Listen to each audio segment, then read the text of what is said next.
Coming out of the oven, it smells like fresh baked bread, and it looks delicious.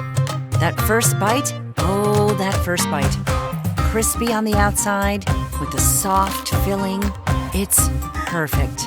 How about some gravy? Oh, the gravy. Wait, I thought this was about pudding.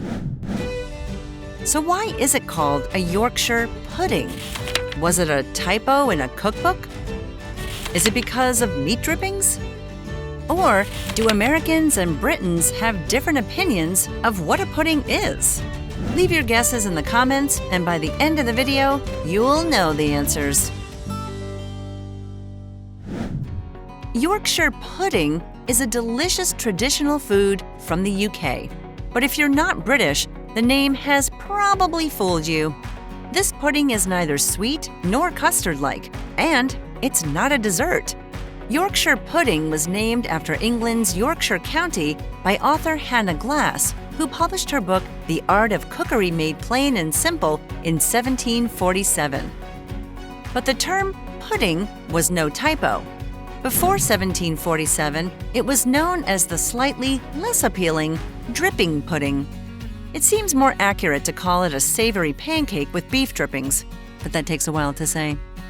The batter is very simple. You mix water, milk, flour, and eggs. Originally, the batter was placed under the roasting meat. Why, you ask? So that the meat drippings would flavor the pudding. Genius. It would mix with the batter, creating a soft and eggy texture. This was also an excellent way to utilize every part of an expensive cut. The pancake-like batter was served with gravy and would quickly fill you up, satisfying your appetite.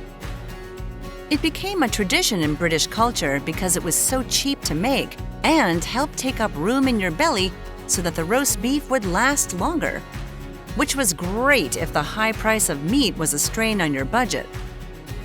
So now that we covered a bit of history and how it became part of the UK culture, it's time to address the elephant in the room: pudding. Is it a pudding or not? To Americans, pudding usually means a custardy dessert. But to Britons, a pudding can be many things.